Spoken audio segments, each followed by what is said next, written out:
கெட்டி மேளம் சீரியல்ல என்ன நடக்குதுன்னு பார்க்கலாம் வாங்க வீடியோக்குள்ள போலாம். துளசியோட அம்மா அப்பா சொன்னதுக்கு அப்புறமா ராமமூர்த்திக்கு சரியான கோபம் வருது. கோபத்துல கொந்தளிச்சு நிக்கிறாங்க. எந்த ஒரு அப்பா அம்மாவுக்கு நடக்கக்கூடாத கொடுமை இது. பெத்த பொண்ணுக்கு யார் தாலி கட்டினான்னு தெரியாமையே இவங்க எவ்வளவு தவிச்சு போயிட்டாங்க. பாவப்பா சம்மதிக்கு உதவுனுங்கிறாங்க ராமமூர்த்தி.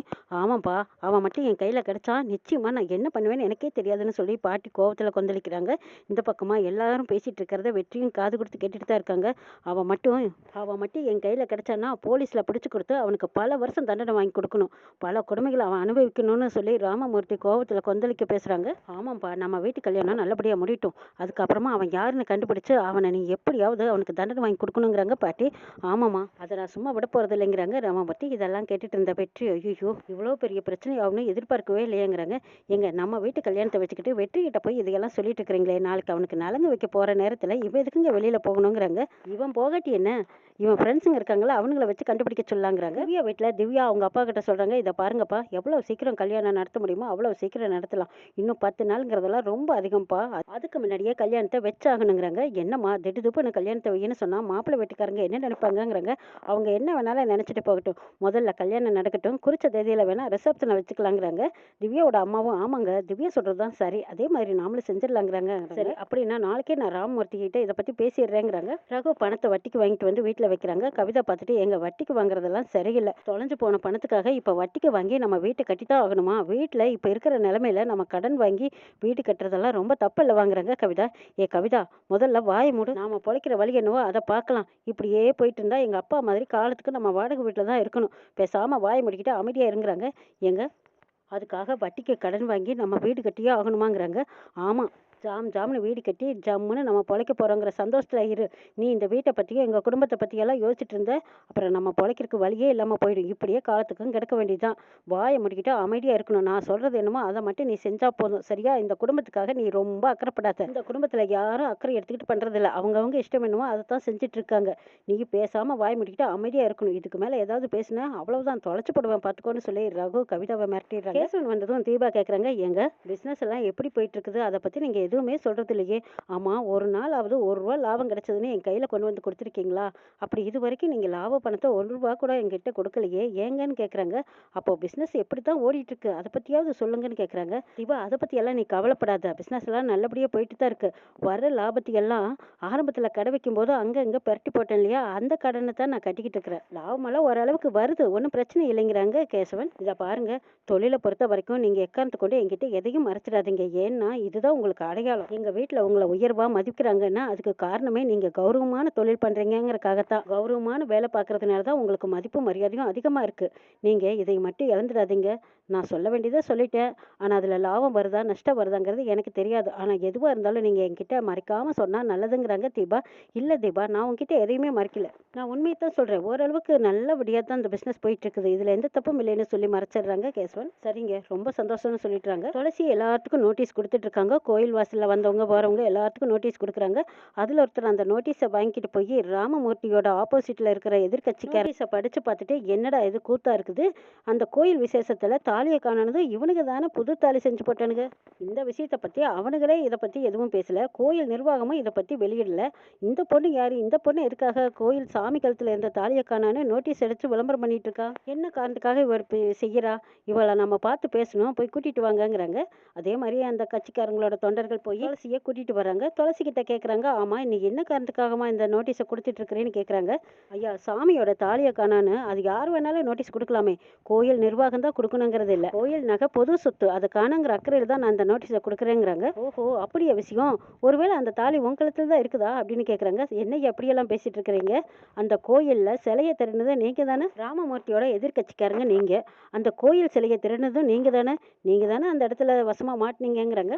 அதனால தான் நீங்கள் இப்படியெல்லாம் கேள்வி கேட்குறீங்களான்னு துளசி பட்டக்குன்னு கேட்குறாங்க. சரிம்மா, அந்த தாலி எடுத்தது யாருன்னு நான் கண்டுபிடிச்சி தரேங்கிறாங்க.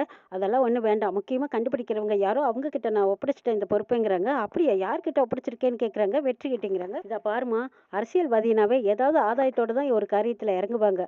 ஆனால் வெற்றிக்கு இதில் எந்த ஆதாயம் கிடையாதே, அவன் எதுக்காக இதை கண்டுபிடிக்க போகிறான், நிச்சயமாக நீ நம்புறது வேஸ்ட்டுங்கிறாங்க.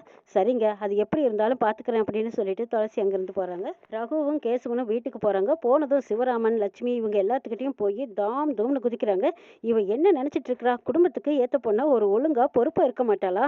எல்லாத்துக்கிட்டையும் நோட்டீஸை கொடுத்துக்கிட்டு இருக்கா. தாலியை காணாம் தாலியை காணான்னு 4 பேர்த்துக்கு தெரிஞ்ச விஷயத்த 40 பேர்த்துக்கு தெரியற மாதிரி நோட்டீஸ் அடிச்சு விளம்பரப்படுத்துறா. இவளை நீங்க கண்டிக்கவே மாட்டீங்களான்னு ரகுவும் கேசவனும் வந்து அவங்க அப்பா கிட்ட கேக்குறாங்க. என்னப்பா கண்டிக்க சொல்ற? அவ என்ன நோட்டீஸ் அடிச்சு நகையை காணான்னு தானே கேட்டுட்டு இருக்கா? என் கழுத்துல தாலியை கட்டினது யாருன்னு நாகரிகம் இல்லாம தாலியை எடுத்து காட்டி யாரு கட்டினான்னு கேட்டுட்டா இருக்கா. அவளுக்கு ஒரு பிரச்சனை வந்துடுது. இதை விட நாகரிகமா அவ எப்படி கேட்பா? அவ பிரச்சனையில நீங்க எல்லாம் தலையிட போறதில்ல. அவ பிரச்சனையை அவளையே தீர்த்துக்கலான்னு தானே இப்படி ஒரு முடிவு எடுத்திருக்கா. இதனால உங்களுக்கு என்னப்பா அவமானம்னு கேக்குறாங்க. சிவராமன் கேட்கவும் ரகு சொல்றாரு, இத பாருங்கப்பா, வெளியில என்னால தலை காட்ட முடியல. தங்கச்சி துளசிக்கு எதுக்கு இந்த வேண்டாத வேலைன்னு தான் கேக்குறாங்க தெரியுமாங்கிறாங்க. இவனால எனக்கு தலை குனிவு தான், அசிங்கம் தான், அப்படியே இப்படின்னு பேசிட்டு இருக்காங்க. இதுக்கு சிவராமன் கரெக்டா பதிலடி கொடுக்குறாங்க. சரிப்பா, உன் தங்கச்சினால உனக்கு அவமானம். ஆனா உன் தங்கச்சி பிரச்சனைய நீ எடுத்த ஒரு நாளாவது என்ன ஏதுன்னு கேட்டிருப்பியா? நீ வராம அவ சாப்பிட மாட்டா. கவிதா வர்றதுக்கு முன்னாடி உனக்கு உள்ஜட்டியிலிருந்து நீ போடுற ஷர்ட் வரைக்கும் அவ தான் துவைச்சு அயன் பண்ணி வைப்பா. உங்க மேல எல்லாம் அவ்வளவு பாசம் வச்சிருந்தவளுக்கு நீங்க காட்டுற நன்றி அது. நீங்க கூட பிறந்த தங்கச்சின்னு உதவலினாலும் பரவாயில்ல, ஆனா அவ செய்யற காரியத்தை நினைச்சு அசிங்கமா இருக்கு, அவமானமா இருக்குன்னு சொல்றீங்க பாருங்க. இதையெல்லாம் தான்ப்பா கேட்டு என்னால பொறுத்துக்கவே முடியல. பாவம் துளசி, அவ பிரச்சனையை அவதே தீர்த்துக்கலான்னு தானே அவன் இப்படி ஒரு முடிவு எடுத்திருக்கா. இதுல உங்களுக்கு அசிங்கம்னு நினைக்கிறீங்களே? உங்க வேலை என்னமோ அதை மட்டும் பாருங்க. என் பொண்ணை பத்தி எனக்கு தெரியும். என் பொண்ணோட பிரச்சனை எதுவா இருந்தாலும் நான் பாத்துக்கிறேன்ப்பா. உங்களுக்கு இதனால எல்லாம் எந்த அவமானமும் வரப்போறது இல்லை. நீங்க பாட்டுக்கு உங்க வேலையை பார்த்துக்கிட்டே இருக்கலாம்னு சொல்லிட்டு போயிடுறாங்க சிவராமன். பாத்தியாடா, இதுதான் இந்த வீட்டோட நிலைமை. அவங்கவுங்க வேலையை அவங்கவுங்க பார்த்துக்கிட்டே இருக்க வேண்டியதான். நாம காலத்துக்கும் இதே மாதிரி தான். நம்மளுக்கெல்லாம் எந்த மதிப்பும் மரியாதையும் கிடையாது.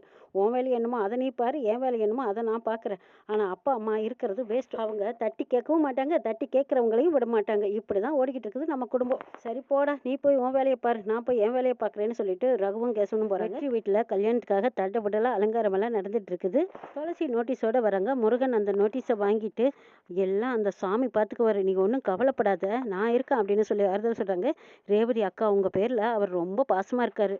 நிச்சயமா அவர் உங்களை கைவிட மாட்டாரு. உங்களுக்காக அவர் என்ன உதவி வேணாலும் செய்வாரு, உசுர கூட கொடுப்பாருன்னு சொல்றாங்க ரேவதி. இதை கேட்டு துளசி கண் கலங்குறாங்க. கையில காசை கொடுத்து பூ வாங்கிட்டு போறாங்க. முருகனும் ரேவதியோட அம்மாவும் வெற்றி வீட்டுக்கு பூ கொண்டுகிட்டு போறாங்க. அங்க வெற்றியோட அம்மா தான், அடடே வாங்க வாங்க, நாங்க பூ கேட்டிருந்தோம், பூ கொண்டு வந்தீங்களாங்கிறாங்க. ஆமாங்க அம்மாங்கிறாங்க ரேவதியோட அம்மா. தம்பி, அந்த பூக்கூடையை கொண்டு போய் வீட்டுக்குள்ள வச்சுட்டு வாங்குறாங்க. முருகன் அந்த பூக்கூடையை கொண்டு போறாங்க. அப்பங்க வெற்றி வெளியில வராரு. வெளியில வந்த வெற்றி கிட்ட வெற்றியோட அம்மா சொல்றாங்க, இத பார்ப்பா, இவங்க நம்ம வீட்டுக்கு பூ கொண்டு வந்திருக்காங்க, இவங்களுக்கு 1000 ரூபாய் அட்வான்ஸா கொடுங்கிறாங்க. ரேவதியோட அம்மாவை பார்த்துட்டு, ஐயோ இவங்களா, இவங்க நம்ம கையை பிடிச்சு பார்த்தாவே அன்னைக்கு துளசி கழுத்துல தாலி கட்டினது இவன் தானே சொல்லிடுவாங்களே, என்ன செய்யறதா அப்படின்னு யோசிச்சுட்டு, அங்கம்மா நீங்க கொடுத்துருங்கன்னு பணத்தை கொடுக்குறாங்க. டேய், ஒரு நல்ல காரியத்துக்காக பூ வாங்குறோம், உன் கையால கொடுறா அப்படின்னு சொல்லவும் வெற்றி அவங்க கையால பணத்தை 1000 ரேவதியோட அம்மா கையில கொடுக்குறாங்க. ரேவதியோட அம்மா பணம் வாங்குற சாக்குல அந்த கையை பிடிச்சு பாக்குறாங்க. இவனே தானே அன்னைக்கு நைட்டுல அந்த மண்டபத்துல ஓடுனவன், இவன் கை தானே அது, அதே கை தான் துளசி கழுத்துல தாலியை கட்டினது இவன் தான். நான் சொன்னா யாரு நம்ப போறா? லட்சுமியே சொல்லிட்டா இவன் அப்படிப்பட்டவ இல்லைன்னு. துளசி கழுத்துல அந்த அன்னைக்கு நைட்டு தாலி கட்டினது இவனே தான் அப்படின்னு அந்த அம்மா அப்படியே முகமெல்லாம் மாறிடுது, பதறி போயிடுறாங்க. கையை பிடிச்சு பார்த்ததும் அப்படியே கையையும் விட்டுறாங்க. வெற்றி நினைக்கிறாரு, அப்பாடா, எப்படியோ இந்த அம்மாவுக்கு நம்மள அடையாளம் தெரியல, நல்ல வேலை, எங்க உண்மையை சொல்லிடுறாங்களோன்னு பயந்துட்டே இருந்தேன்னு நினைச்சிட்டு அப்பவே அம்மா நான் வரேன் அப்படின்னு சொல்லிட்டு அவசரமா வெளியில கிளம்பி போறாங்க. அவங்க ஃப்ரெண்ட்ஸுங்கிட்ட சொல்லிட்டு போறாங்க, டேய் நான் வெளியில போயிட்டு வந்துடுறேன்டா, இங்க இருக்கிற வேலைகளை கவனிச்சுக்கோங்கன்னு சொல்லிட்டு போறாங்க. அண்ணே நீ போய் உன் வேலையை பாருனே, நாங்க பாத்துக்கிறோம்னு சொல்லி அனுப்புறாங்க. முருகன் வீட்டுக்குள்ள கொண்டு போய் பூவை வச்சுட்டு, அடே அப்பா, வீடு எவ்வளவு பெரிய வீடுன்னு பார்த்துட்டு வெளியில வராங்க. என்னப்பா பூ கொண்டு வச்சிட்டியா? நீ தான் லட்சுமி அம்மாவோட பெரிய பையனாங்கிறாங்க. ஆமாங்கிறாங்க. என் பொண்ணை இவர் தாமா கல்யாணம் பண்ணியிருக்காரு, இவர் தான் எனக்கு மாப்பிள்ளைன்னு சொல்றாங்க. அப்படியா, ரொம்ப நல்ல பையனா இருக்கான்னு சொல்லிட்டு போறாங்க வெற்றியோட அம்மா. ரேவதியோட அம்மா முருகன் கிட்ட கேக்குறாங்க, அந்த அம்மா போயிட்டாங்களான்னு கேட்கவும் போயிட்டாங்கன்னு சொல்றாங்க முருகன். அந்த அம்மா பையன் இப்ப பணம் கொடுத்தாரு, அவர் கையை பிடிச்சு பார்த்ததும் நான் கண்டுபிடிச்சிட்டேன், அன்னைக்கு துளசி கழுத்துல தாலி கட்டினது இவன் தாங்கிறாங்க. எனக்கு நல்லா தெரியும், இவன் கையை பிடிச்சு பார்த்ததுமே நான் கண்டுபிடிச்சிட்டேங்கிறாங்க ரேவதியோட அம்மா. முருகனுக்கு காதுல கேட்டதும் அப்படியே கொதிச்சு போயிடுறாரு. அப்படியே சொல்றீங்க, இவனா அப்படின்னு அர்த்தம் திருத்தமா கேக்குறாங்க. ஆமாங்கிறாங்க ரேவதியோட அம்மா. சரி இருங்க, அவன் எங்க போயிருக்கான்னு நான் கேட்டுட்டு வரேன்னு சொல்லிட்டு வெற்றியோட ஃப்ரெண்டுங்கெல்லாம் அங்கே நிற்கிறாங்க. இந்த வீட்டு பையன் எங்கே போயிருக்கான்னு கேட்குறாங்க. அவர் வெளியில் போயிருக்காரு, இன்னும் கொஞ்சம் நேரம் கழிச்சு தான் வருவாருங்கிறாங்க. அப்படியா, நான் போய் பார்த்துக்கிறேங்கிறாங்க. ஏன், அவர் பார்த்தாகணுமாங்கிறாங்க. ஆமாங்கிறாங்க முருகன். ரேவதியோட அம்மாவை கூட்டிக்கிட்டு சரி வாங்க போகலாம் அப்படின்னு கூட்டிகிட்டு போகிறாங்க. என்னப்பா அந்த பையன் எங்கே போயிருக்கான்னு தெரியுமாங்கிறாங்க.